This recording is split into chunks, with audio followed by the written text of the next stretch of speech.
Oi, tudo bem? Bem-vindo. Meu nome é Gabriel Chaves, sou professor de Química e a gente vai fazer a resolução das 6 questões de Química da prova da Univesp, é o vestibular virtual do estado de São Paulo, um vestibular aí para uma universidade EAD que abre mais de 25 mil vagas por ano e de graça.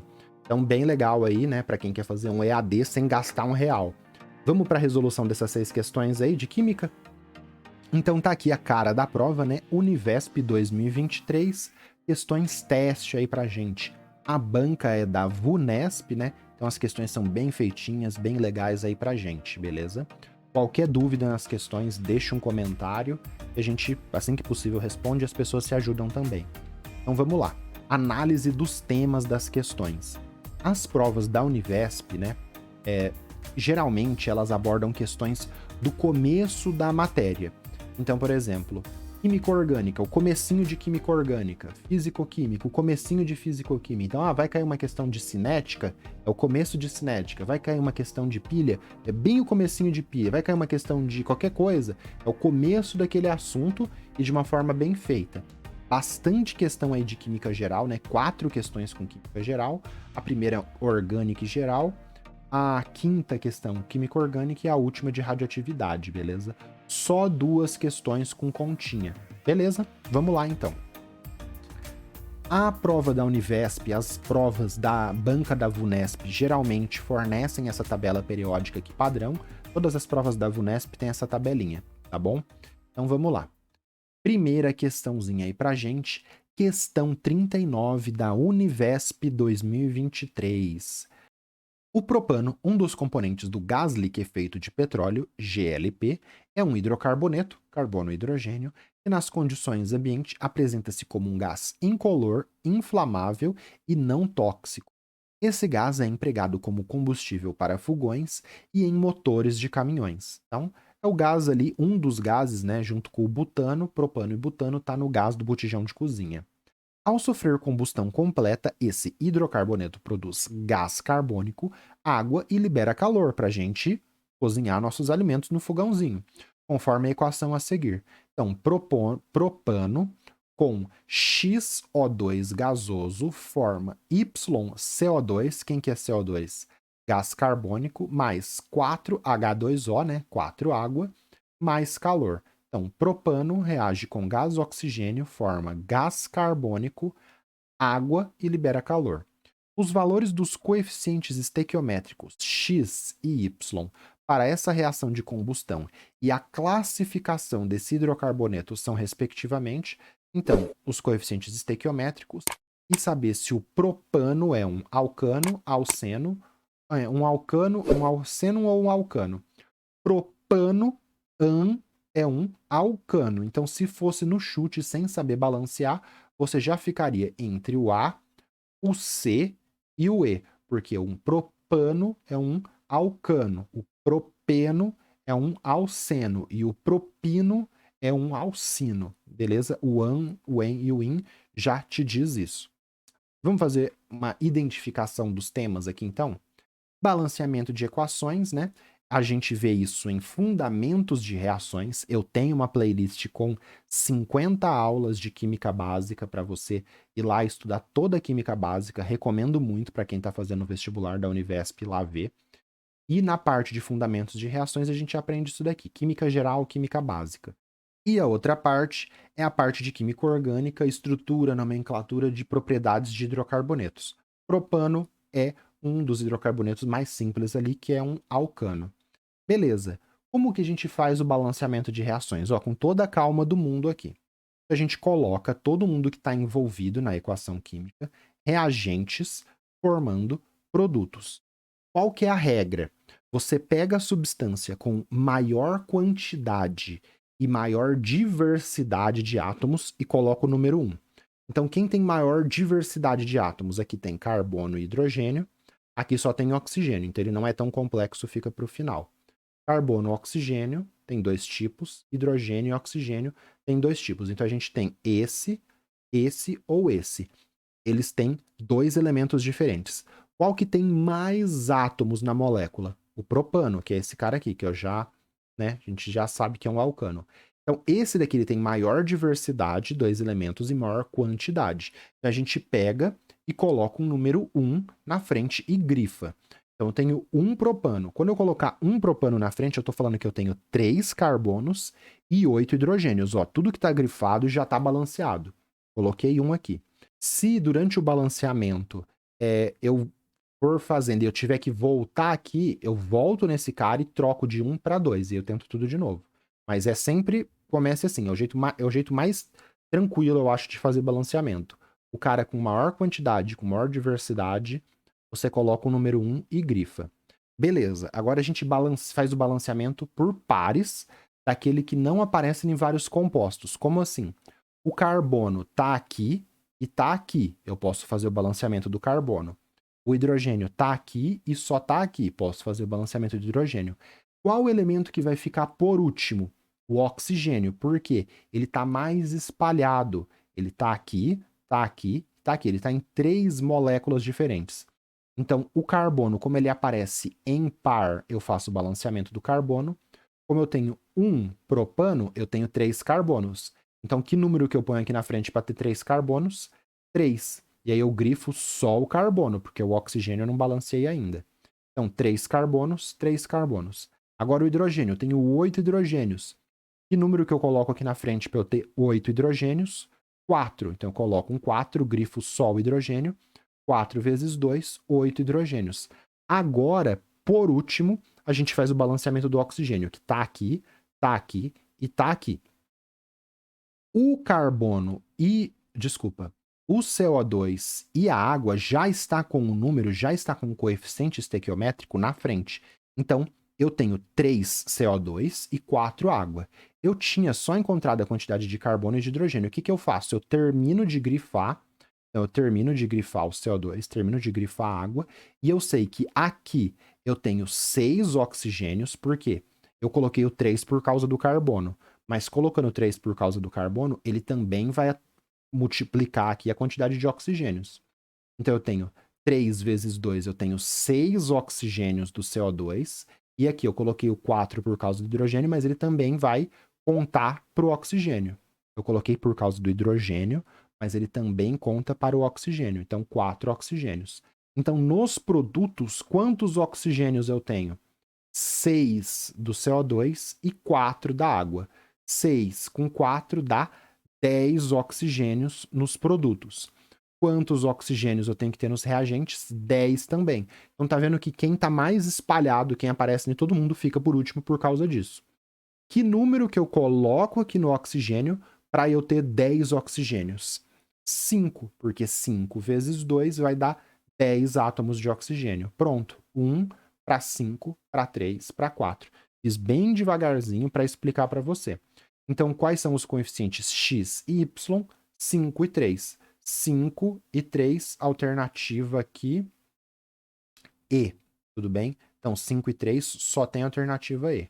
E aí você lembra, né, que o propano é um hidrocarboneto, alcano, fechou. Acabou, vai para o próximo. Agora, complementando aqui os conhecimentos, eu vou mostrar a fórmula do propano, do propeno e do propino. Então, o propano, C3H8. Então, 3 carbonos, 8 hidrogênios. O carbono faz 4 ligações, o hidrogênio faz uma ligação só. Então, o propano é um alcano, só ligações simples entre os carbonos. O propeno, né? Essa fórmula aqui é a fórmula genérica. Todos os alcanos têm CnH2n mais 2. É uma coisinha um pouquinho mais complexa, né? Todo alcano, se ele tem 3 carbonos, 2 vezes 3 mais 2 vai dar 8. Então, pelo número de hidrogênios, a gente já sabe se ele é um alcano, um alceno ou um alcino. O propeno, por exemplo, olha só. O propeno, ele tem ligação dupla. Todo mundo, o carbono fazendo 4 ligações, né? E aí ele vai ter 1, 2, 3, 4, 5, 6 hidrogênios. O propeno, como ele tem 6 hidrogênios, como o número de hidrogênios é o dobro do número de carbonos, se eu visse uma fórmula C3H6, por essa fórmula genérica, eu já sei que ele é um alceno, porque os alcenos têm o número de hidrogênios é o dobro do número de carbonos. Isso se ele tiver uma dupla só, né? Se tiver um monte de dupla tal, aí já vai mudar tudo. E o propino? O propino tem ligação tripla, tripla C, fazendo uma ligação simples. Então, esse aqui é o propino, C3H4. 1, 2, 3 carbonos, C4. Estou mostrando propano, propeno e propino para você identificar aqui os três hidrocarbonetos que a gente poderia ter aqui para você identificar. Beleza? Alcanos. Vamos para o próximo? Questão 40 agora. Vai ter uma continha aqui bem tranquila para a gente. Então, Univesp 2023, para a gente fazer aí. A necessidade de ingestão diária de cálcio, M, 40 gramas por mol, massa atômica do cálcio, né? Massa molar, perdão, 40 gramas por mol, por seres humanos, varia de acordo com a idade. Então, vai chegando idades mais avançadas, você tem que ingerir cálcio. Ou no meu caso, que sou cadeirante, eu tenho que ingerir cálcio, porque ficar sentado o dia inteiro também dá osteoporose. Eu tenho osteopenia e tenho que fazer ingestão de cálcio e tento tomar leite igual um louco por causa disso. Só pra vocês entenderem que não é só com a idade, né? Também em condições de deficiência também tem que fazer isso. Então, indivíduos entre 19 e 50 anos precisam ingerir, em média, 1.000 miligramas de cálcio por dia. Então, tomar leite, folhas verdes escuras, né? E esse valor aumenta na adolescência durante a gestação. Oh, meu Deus. E esse valor aumenta na adolescência, tá? Durante a gestação e também para indivíduos na terceira idade. Então, adolescência, gestação, indivíduos na terceira idade têm que ingerir mais do que 1.000 miligramas de cálcio. A quantidade média de cálcio que um indivíduo de 50 anos deve ingerir por dia é mol. Você não precisa ler os valores. O que você tem que fazer? Um indivíduo de 50 anos tem que ingerir isso daqui em miligramas. Você tem que sair de miligramas e ir para mol. Que tópico é esse na química? Química geral também, química básica, só que aí ele já vai ali para cálculos químicos. Né? Então, cálculos com mol, massa molar, e depois disso daí vem estequiometria. Mas esse daqui é aquele começo para você trabalhar essas unidades químicas aí. Mol, massa molar, tá bom? Então vamos lá, vamos usar essas unidades aí. 1.000 miligramas de cálcio e a massa molar é 40 gramas por mol. Então olha aqui tranquilo que a gente faz essa conversão de unidade para a gente chegar em mol. 1.000 miligramas de cálcio é o que o indivíduo de 50 anos precisa ingerir, né? Eu acho que eu tomo, sei lá, umas 2.000 miligramas comendo do jeito que eu como. Vamos usar agora essa massa molar aqui. Eu quero miligrama de cálcio? Não, eu vou usar miligrama para ir para grama. Por quê? Porque eu sei que cada 40 gramas tem 1 mol. Então, eu vou usar aqui uma conversão de unidade para sair de miligrama e ir para grama, que é o quê? 1.000 miligramas é 1 grama. Eu poderia ter começado o exercício assim, ó. 1 grama de cálcio, porque eu sei que 1.000 miligramas é 1 grama. Eu poderia ter começado assim, ó, já direto com 1 grama de cálcio.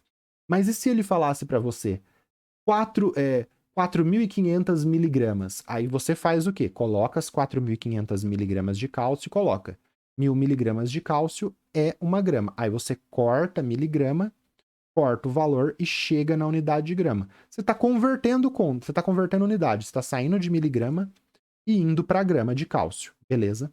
Agora a gente usa aqui a massa molar. O que a gente tem? 40 gramas por mol. 40 gramas eu vou colocar embaixo para cortar grama com grama, e mol eu vou colocar em cima porque é o que ele quer. Então aqui cortou miligrama, sobrou grama. Agora eu coloco 40 gramas de cálcio. É 1 mol de cálcio, não é 40 mols para 1 grama. É 40 gramas para 1 mol. Corto a grama, a única unidade que sobrou foi o mol de cálcio. 1.000 dividido por 1.000 corta, 1 dividido por 40. Como que você faz 1 dividido por 40? 1 dividido por 40 é igual a 2 dividido por 80. 2 dividido por 80 é igual a 2,5 dividido por 100. 2,5 dividido por 100, né? Que eu fiz aqui, né? Tudo bem, o que eu fui fazendo? Eu fui tentando chegar nesse 80 na base 100. Então aqui eu multipliquei por 2,5, aqui eu multipliquei por 2,5. Então 2,5 dividido por 100. Sobrou a unidade aqui, mol de cálcio. 2,5 dividido por 100 2,5 dividido por 100 é 2,5 vezes 10 a menos 2, né? Tá dividindo por 100 é a mesma coisa que multiplicar por 10 a menos 2. Mol de cálcio que sobrou aqui. Esse jeito que eu uso de resolver sem regra de 3 se chama análise dimensional, que a gente vai convertendo as unidades sem decorar fórmula, sem nada. É só usando a unidade que eu quero para chegar numa unidade mais para frente que é do meu interesse. Então eu comecei com a quantidade ingerida, fiz uma conversão de massa utilizando que 1 grama tem 1000 miligramas, isso aqui é uma verdade, eu posso usar ela. E depois eu utilizei a massa molar do cálcio com a grama embaixo e o mol em cima para sobrar mol, que é a unidade que eu queria. Então tem início e fim, é uma resolução por análise dimensional. Alternativa C, dividir por 100 é a mesma coisa que multiplicar por 10 a menos 2. Fechou, sucesso, tranquilo. Beleza? Qualquer dúvida, deixa um comentário que a gente se ajuda aí. Beleza? Vamos para o próximo? Essa questãozinha aqui deu um probleminha quando eu fui ver ela. A gente vai ver. Questão 41, Univesp 2023. Então aqui a gente bate o olho, tem um gramadinho congelado, né? Diário de canoas.com.br. Do ponto de vista meteorológico, a geada é um fenômeno caracterizado pela formação de uma camada fina de gelo em superfícies expostas, como o solo e plantas, quando a temperatura atinge 0 graus Celsius ou menos. Nessa condição, o vapor de água presente no ar, em contato com a superfície fria, muda de estado físico, depositando-se sobre ela e dando um aspecto esbranquiçado sobre a paisagem. Então, isso daqui é gelinho de água que se formou na geada, né? Então, o pessoal plantou morango, deu uma geada, perde todo o morango porque congela e fica todo machucado o morango e perdeu o morango. Triste demais. Então, a mudança de estado físico descrita no excerto, no texto, né? A mudança de estado físico descrita no texto é denominada vaporização, condensação, liquefação, ressublimação ou fusão. Então, o tema da questão, né, é mudanças de estado físico, tá lá na minha playlist de Química Geral. O que ele falou aqui? O vapor de água, então ele falou no texto, você volta para o texto.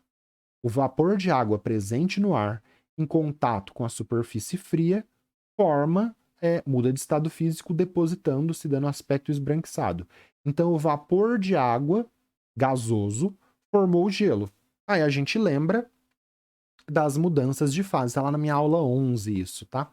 Então, se o vapor de água que estava ali, em contato com a superfície fria, virou sólido direto, a gente tem o fenômeno de sublimação. Então, do sólido para o gás chama sublimação, e do gás para o sólido chama ressublimação, que é a alternativa D.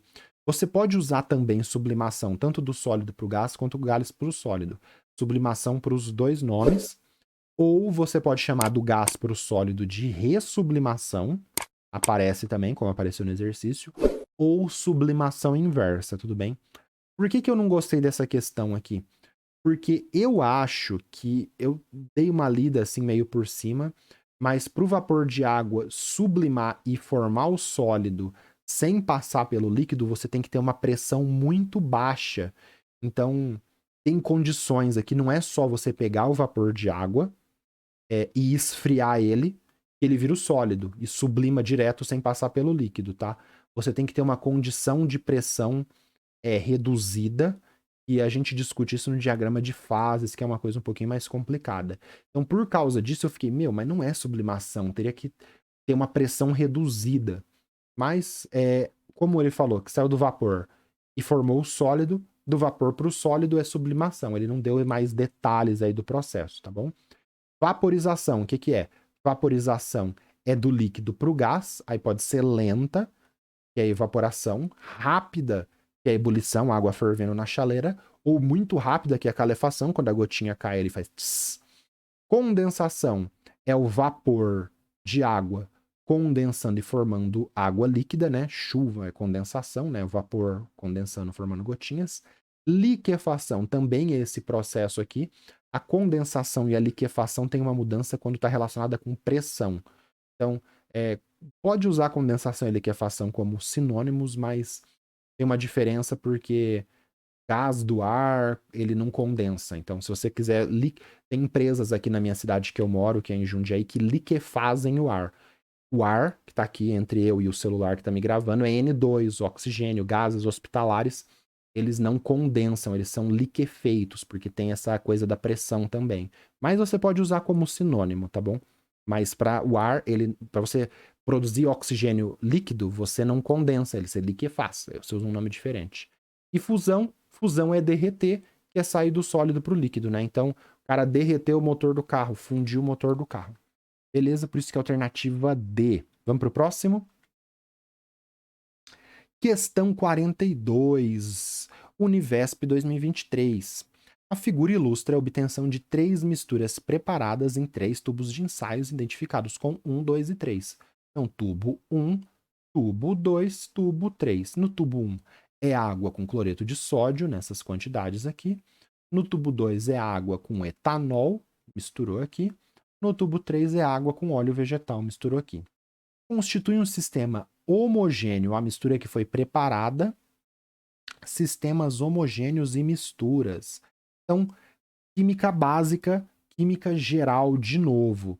Então, classificação de substâncias e misturas. Então, sistemas homogêneos e sistemas heterogêneos. Aqui eu tenho aulas que falam sobre isso, né? Classificação de substâncias e misturas homogêneas e heterogêneas. Vou colocar aqui um resuminho aqui pra gente, né? Eu começo a falar disso lá na aula 7 da minha playlist, se você quiser ver. Aqui tem vários sistemas, então vamos lá, ó. Água pura, sal puro. Aqui a gente chama isso de substância, não é mistura. Agora, se eu tiver água com etanol, que é o sisteminha 2 aqui, como que vai estar água com etanol? Água com etanol, elas se misturam perfeitamente e formam esse sistema de uma única fase. A gente chama isso de mistura homogênea. Água com sal pode ficar assim, com uma única fase, ou assim com água com sal e sólido no fundo. Como é só 1 grama de sal para 200 mililitros de água, ele vai ficar desse jeito aqui, ó. Ele vai ficar uma mistura homogênea. Quando tem uma única fase, a gente tem uma mistura homogênea. Quando tem 2 ou mais fases, né, por exemplo, água e óleo, que é o tubo 3, vai ficar assim, né? Óleo com água. Se eu agitar água com óleo e tiver diversas gotas, continua um sistema heterogêneo. Aqui é um sistema com 2 fases, fase óleo, fase água. E aqui, quantas fases eu tenho? 2 fases também, fase óleo e fase água. Não interessa que eu tenho várias gotas de óleo. Aqui eu tenho 2 fases. 2 ou mais fases, né? Por exemplo, aqui eu tenho 2 fases, aqui eu tenho pó de ferro e areia, tem 2 fases, formam misturas heterogêneas. Água com gelo, água é uma substância, gelo é a mesma substância. Então você olha e você fala, ah, tem 2 fases. Tem a fase líquida e a fase sólida. Mas não é porque tem 2 fases que é uma mistura. Se as 2 fases forem da mesma coisa, eu tenho uma substância. E eu posso chamar esses sistemas heterogêneos, por exemplo, aqui é um sistema heterogêneo que tem 2 fases, mas é uma substância. Aqui eu tenho 2 fases, eu posso chamar isso tudo que está aqui de vermelho de sistema heterogêneo, e aqui quando tem uma única fase eu posso chamar de sistema homogêneo. É um resumão aí para facilitar a nossa vida. Então, é esse aqui, né? Água com sal, sistema homogêneo, sim. 2, água com etanol, sistema homogêneo, sim, também. Por isso que 1 e 2. E 3 vai ser um sistema que vai ficar desse jeito aqui. Água e óleo é um sistema heterogêneo, por isso que não pode ser. Então, por isso que é o tubo 1 e tubo 2 que forma substâncias, sistemas homogêneos. Eu posso usar o termo sistema homogêneo ou posso usar o termo mistura homogênea. O termo sistema é mais genérico, por exemplo, aqui, só para a gente fechar, né? A água com gelo não é uma mistura heterogênea. Por quê? Porque não é uma mistura. Mistura tem que ter 2 ou mais substâncias. É água com água. Então é uma substância, mas é uma substância heterogênea, porque tem a fase gelo e a fase água. Então, como que eu chamo? Eu chamo de sistema heterogêneo. É um nome mais. Opa, bati no microfone. É um nome mais genérico usar sistema. Tudo bem? Beleza? Vamos para o próximo? Trocando de página aqui, tem mais 2 questõezinhas de química e fechou a nossa parte aí. Então, questão 43, Univesp 2023. O composto orgânico cuja fórmula estrutural está representada em seu estado puro apresenta-se como um líquido incolor, corrosivo e mal cheiroso. Terrível, hein? corrosivo e mal cheiroso. Esse composto é obtido naturalmente pela fermentação da polpa de madeira e pode ser encontrado em alguns queijos e temperos artificiais. Olha só, então lá no queijo tem esse composto orgânico aqui. Considerando a fórmula estrutural apresentada, afirma-se que, então, composto orgânico, a molécula apresenta cadeia carbônica aberta e insaturada. Então, classificação de cadeias. A molécula possui 6 átomos de hidrogênio. O composto orgânico representado é insolúvel em água. A estrutura possui o grupo funcional álcool. A molécula possui carbono terciário. Então, são várias coisas aqui de orgânica. Classificação de cadeias carbônicas, representação de funções orgânicas. Então, vamos lá. Primeira coisa, a molécula apresenta cadeia carbônica aberta e insaturada? Não, pessoal. O que é uma cadeia insaturada? É uma cadeia com duplas ou triplas ligações. Então, cada quina aqui, ó, é um carbono. Então, é carbono fazendo ligação simples com outro carbono que está aqui na quina, fazendo ligação simples com outro carbono. Então, a molécula apresenta cadeia carbônica aberta? Sim. Não é um ciclo, ela não é fechada. Então, ela é aberta, mas ela é saturada. Como que seria insaturada? Por exemplo, tendo uma dupla ligação. Então, por isso que está errada. B. A molécula possui 6 átomos de hidrogênio? Sim. Você bate o olho aqui, você tem que ver que esse carbono tem 3 hidrogênios aqui em volta. Esse tem mais 2. Então, 3 com 2, 5, com mais 1, 6. Um jeito para facilitar aí para você. Então, lembra que eu te falei que cada quina é um carbono. Então, carbono, carbono, carbono. C, dupla O, OH. Aí eu abri a ligação aqui, OH. Esse carbono daqui, né, ele tem que fazer 4 ligações, só que a gente omite nessa fórmula aqui, desculpa, nessa fórmula aqui, ela é omitida os hidrogênios. Essa daqui é chamada de fórmula linha, fórmula esqueleto ou fórmula estrutural plana condensada, né? Porque você condensou e você omitiu os hidrogênios. Como que eu sei que aqui na quina tem 3 hidrogênios? Porque o carbono faz 4 ligações, então teria que ter mais 3 hidrogênios. E esse carbono aqui, ó, este carbono está fazendo 2 ligações, teria que ter mais 2 hidrogênios. Contando, né? 1, 2, 3, 4, 5, 6. A molécula possui 6 átomos de hidrogênio, marquei o B, fui embora. Agora vamos ver por que as outras alternativas estão erradas aí. O composto orgânico representado é insolúvel em água. Isso aqui, pessoal, é meio difícil de explicar. Ele é solúvel em água. Por quê? Essa função aqui, a gente até já vai para o D, eu já vou comentar disso daqui. Essa função aqui, ela é um ácido carboxílico, ela não é um álcool. E essa função ácido carboxílico, quando você jogar ela em água, a água é H2O. A água ela vai fazer ligações de hidrogênio com esse hidrogênio aqui. Esse oxigênio vai fazer ligações de hidrogênio com a água. Essas ligações vai fazer com que esse composto orgânico seja solúvel em água. Por quê? Porque ele faz ligações de hidrogênio com a água, porque ele tem oxigênio, tem hidrogênio ligado em O, ele vai ser solúvel. E a cadeia carbônica é pequena. Quando essa cadeia carbônica é muito grande, atrapalha isso. Então já é uma coisa um pouquinho mais complexa, tudo bem? Então, ele é solúvel em água. Por quê? Porque ele faz ligações com a água. Aqui eu tinha colocado outras fórmulas, né? Esse composto aqui, ele tem 3 carbonos, então eu posso representar esse composto orgânico com essa fórmula molecular aqui, só para enriquecer o exercício, que é C3H6O2. Por quê? C3H6, porque ele tem 6 hidrogênios, O2, que é isso aqui. E eu posso representar esse mesmo composto assim, ó, C2H5, que é essa parte aqui da molécula, COOH. Por que é COOH? Que é C, dupla O, OH. Quando eu represento isso daqui assim, eu estou representando essa estrutura que é o ácido carboxílico. Então o D está falando, essa estrutura tem um grupo álcool? Não. C dupla O, OH tem uma reatividade completamente diferente do álcool e é uma função ácido carboxílico, beleza?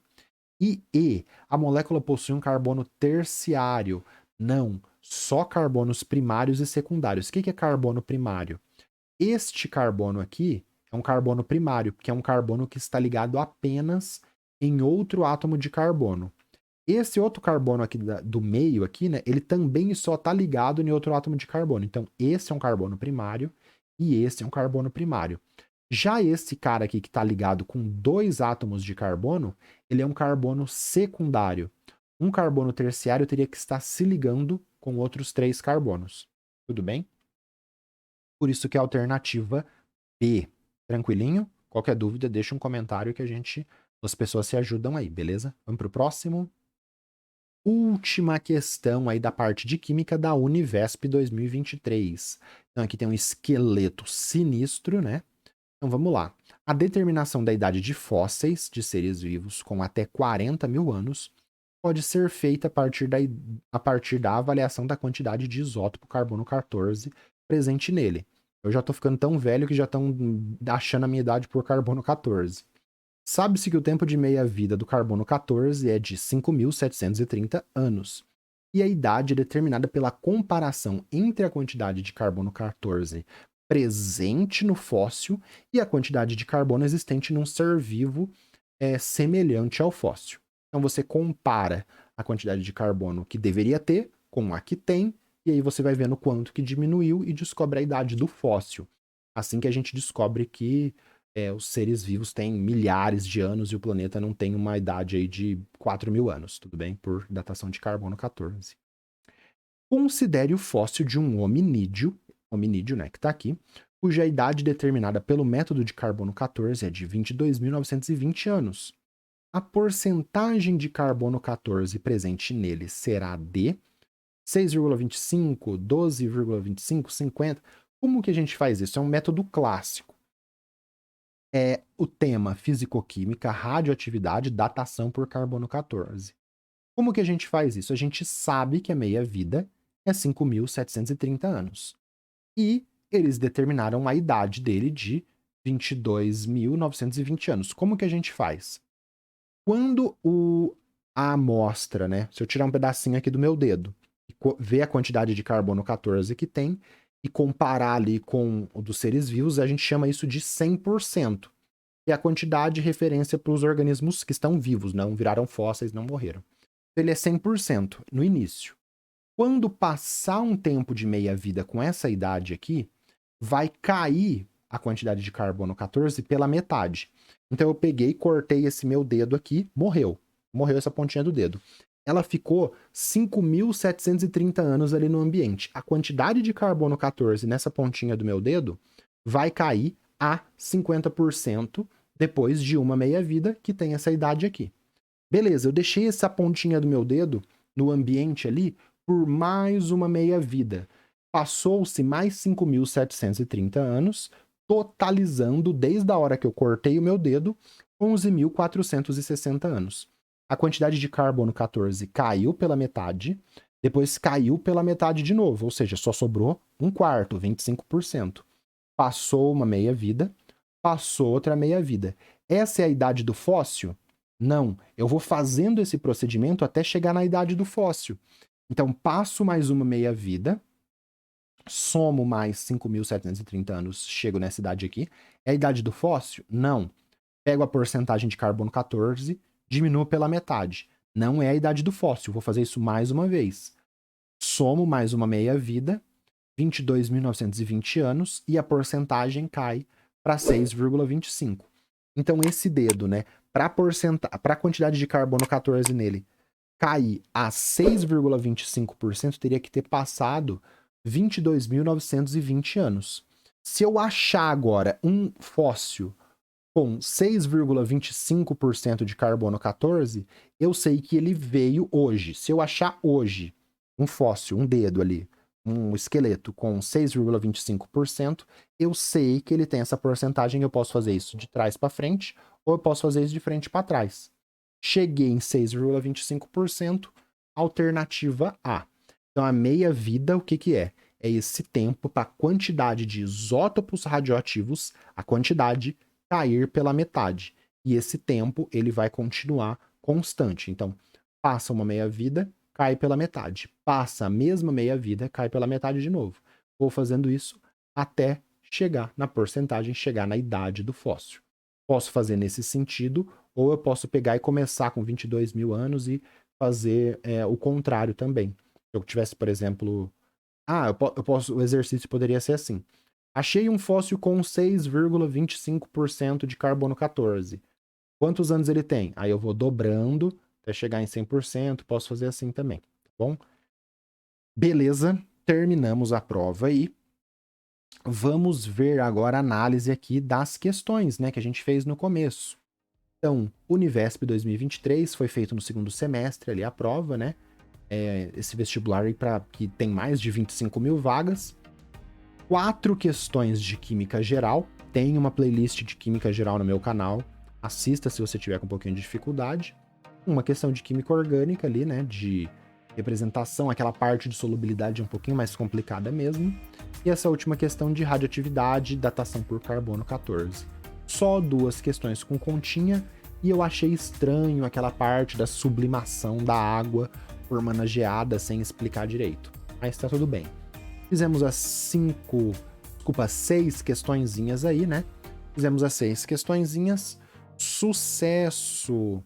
Queria te agradecer de ter chegado até aqui ao final. Se você não é inscrito no canal, se inscreve, não perde tempo. Ativa o sininho para você receber notificações aí se você está estudando, te ajuda bastante.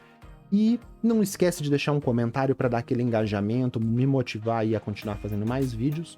Qualquer dúvida, deixa na descrição aí na caixa de comentários aí, que as pessoas se ajudam e a gente vai continuando nossos estudos, beleza? Obrigado de ter vindo até o final aí. Valeu, tchau!